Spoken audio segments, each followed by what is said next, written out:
цалин үйл ажиллагааны зардалтайгаа нийлээ 20 сая төгрөг авдгаа гэд мэдээлэл гараад ирэл та. Та 20 сая төгрөгөөр яг юу хийсэн бэ өнгөрсөн сарын? Гэхдээ одоо энэ юм байгаад байгаа маа. За яг хуу цалин үйл ажиллагааны зардал гэдэг чинь. Тэгэхээр яг хуу энэ нэг юм мушгсан юм яваад байгаа шүү байна. За тэр үйл ажиллагааны зардал гэдэгт нь яг юу ороод байгаа юм бэ гэхээр өнөөдөр би ингээд нэг амтны тухай хууль гээд өнөөдөр өргөн барьж байна.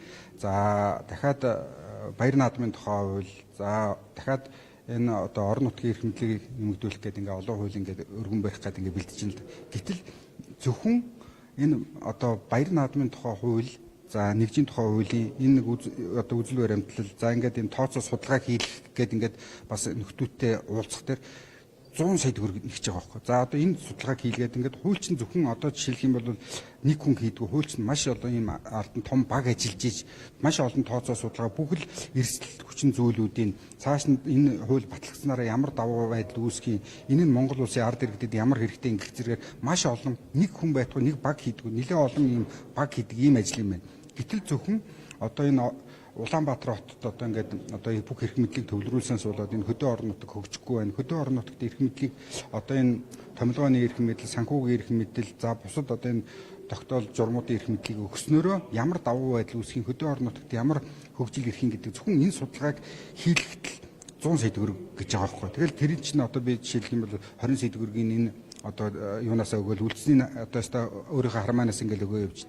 Тэгэхээр энэ би бол энэ одоо юу гэдэг нэг мушгаал одоо баавс нэг их хурлын гишүүн гэдэг чинь баахан мөнгө аваад ингээ байждаг юм шиг ярьж байгаа. Сая би ингээл баруун Говьолтой аймгаар ингээл одоо бусад одоо аймагуудаар ингээл тойрол явах чинь энэ одоо энэ амтны тухай хууль дээр судалгаа аваад ингээл явхад чинь зөвхөн ингээд нэг 10-аад сумаар тойроо ороод ирэхэд энэний одоо 2 машинтай яваад судалгаа аваад иргэдтэй уулзаад ингээд ирэхэд энэ зардал нь хичээл бараг 30 сая төгрөг болцсон байж чинь явахгүй. Тэгэл үлдсэн зардлын чинь өөрөө хармаанаас гаргаад явж чинь нэгэнт одоо иргэдээ сонгогдсон юм чинь ямар мөнгө хүрхгүй байна гэж явалтай биш ингээд явж чинь. Гэтэл энийг баахан зүгээр сууж байгаа мөнгө авт юм шиг яриад байдаг. Гэтэл чинь яг үндэ гэлэхэд энэ 20 сая төгрөг бол үнэхээр бага байна. Би одоо бүр хүсэлт гаргаад энэ ардс намын бүлэг их хурлын дарагт хүсэлт гаргаагүй энэ би яг гэсэн чинь мөнгө хүрхгүй байна. Одоо энэ одоо надаас 100 сая төгрөг үнэхээр байна. Нилээ хэдэн одоо юм хууль ингээд зэрэг явах төр чинь бүр хэдэн 100 сая төгрөг хэрэгтэй болж байна л дээ. Тэгэхээр энийг бол бас ингээд ард иргэд зөв ойлгож зөв юм мэдээлэлтэй болмоор юм шиг.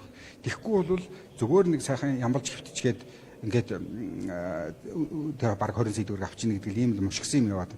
Гэтэл энэний чи ард талд энэ одоо олон энэ хуулиудын асуудал байж байна. Энэ олон судалгааны асуудал байж байна. Энэ нөхцөл байдлын асуудал байж байна. Тэгэхээр энэ дээр бол би бол 20 саяыг баг өстой 100 сая төгрөг болгомоор юм байна гэж ингэж харж байна. Тэгээ би одоо зөвхөн нэг хуулийн дээр л 100 сая төгрөгийн асуудал байна. Дахиад баяр наадмын тухай хуулийн дээр бас л надаас одоо ингээд зөндөө мөнгө нэгтсэн. Тэрийг бас судалгааг нь хийлгэж. Нэгд би ард иргэдийн сандыг аваад сонгогдоо гараад ирсэн юм чинь ард иргэдэд хэрэгтэй үйл патрулх хэрэгтэй байдаг.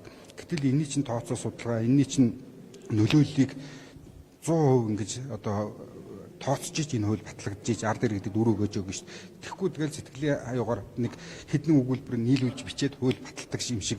Ер нь бол энэ дээр бас нэг юм одоо зөрүүтэй мэдээлэл яваад байна. Жишээ үйл ажиллагааны зардал нь 20 сая юм уу? Альсвал цалинтайгаа нийлээд 20 сая. Өө эн чинь цалин нэг 5 сая гаруй төгрөг авч байгаа шүү дээ. Би ч эхнийхээ 3 сарын цалинг авчиад алтаад дараагаа өгсөн шүү дээ.